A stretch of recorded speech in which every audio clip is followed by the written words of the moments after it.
We're back out on the bass buggy, and today I'm making the video I didn't want to make. That's right, we're talking about those cheaters. And how does that relate to the rest of us? Stick around, you don't want to miss this one.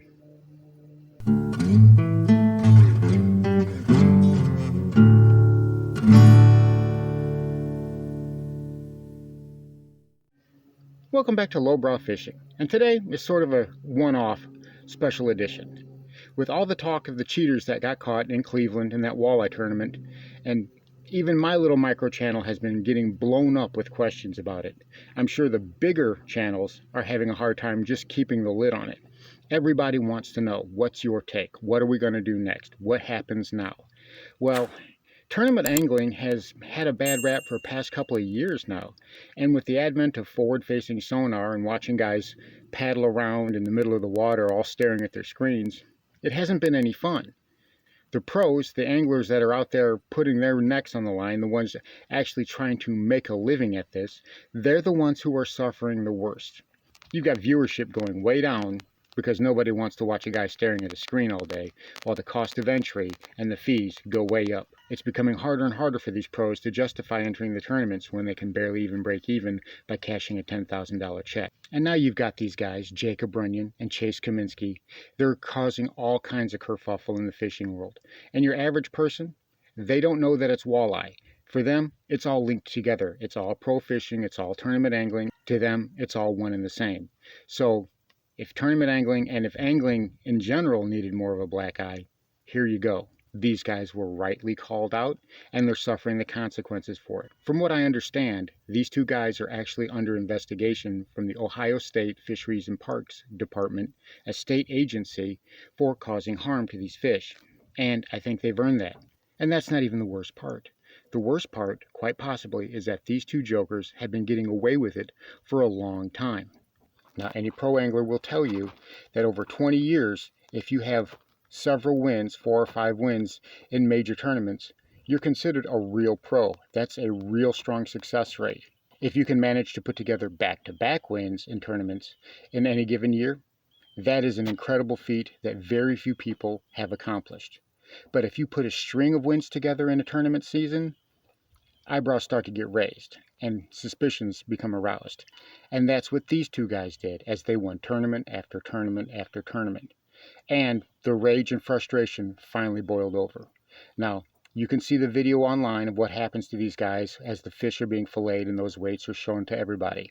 I'm not showing that video here because it's full of a bunch of vulgar language that I don't want on my channel. And you've probably seen it already. I will, however, put a link to it in the description in the off chance that you possibly haven't seen it.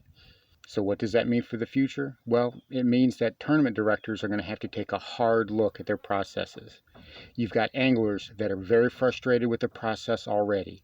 They're putting everything on the line for very little payout. Every year, you've got anglers weighing the decision of whether to just hang it up and become a YouTuber, which many of them have, or just trying to continue the pursuit of maybe that one great payout one last time. For a lot of them, they've made their decision, and either they're going to go to the tournament route or they're going to go the YouTube route and become an influencer. And it seems like the field of greats is getting thinner and thinner every year. This is not going to help that situation, I feel.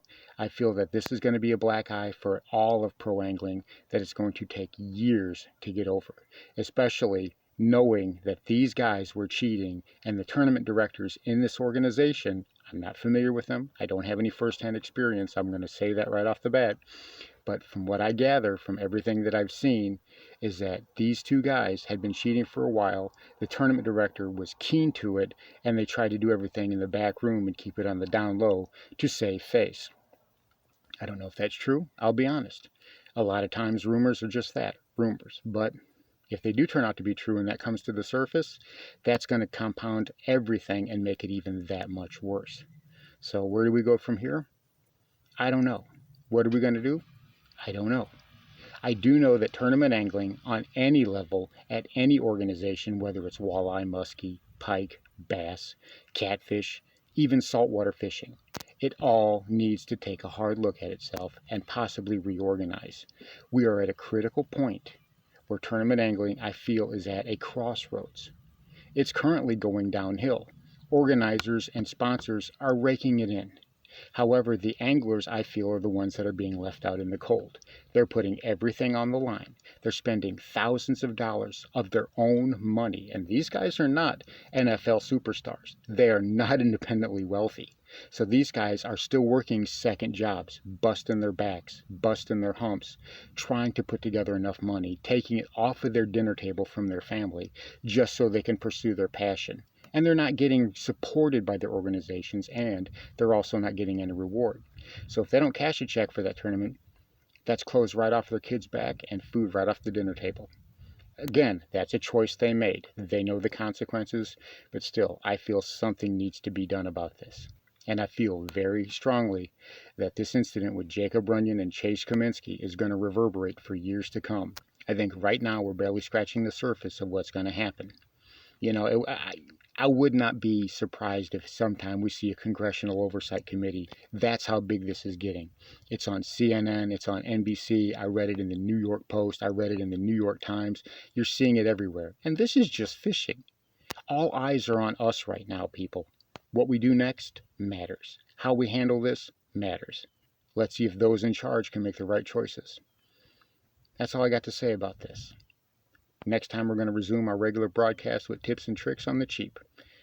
I hope you enjoyed this little one-off, and pardon my rant, and I hope to keep this to a limited thing. I really don't want to be doing this every other week.